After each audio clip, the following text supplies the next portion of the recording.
মেয়েটি প্রথমবার সমুদ্রে ভ্রমণে বেরিয়েছিল। অতিরিক্ত উত্তেজনায় সে চারপাশের অপূর্ব দৃশ্য দেখে মোবাইলে ছবি তুলছিল।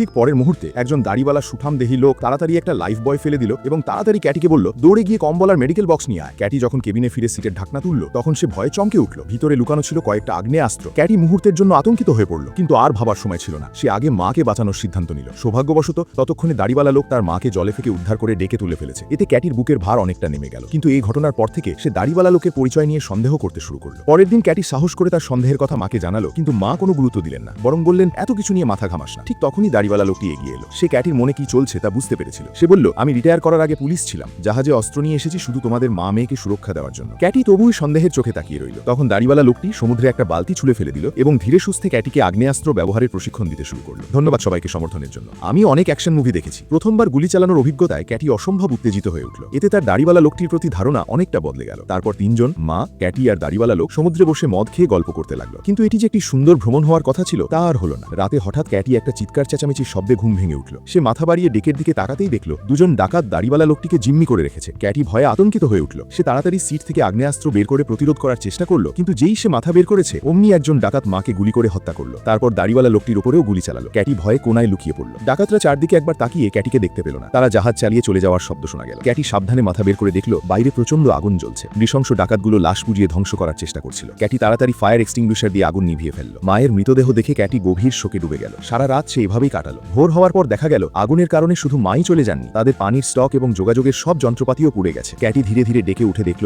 জাহাজের অবস্থা একেবারে বেহাল। ইঞ্জিন কাজ করছে না, পালও ছিঁড়ে গেছে। সবকিছু দেখে ক্যাটি একেবারে অসহায় হয়ে পড়ল। সে মায়ের লাশ ভালো করে মুড়িয়ে কাঁদতে কাঁদতে সমুদ্রে ভাসিয়ে দিল।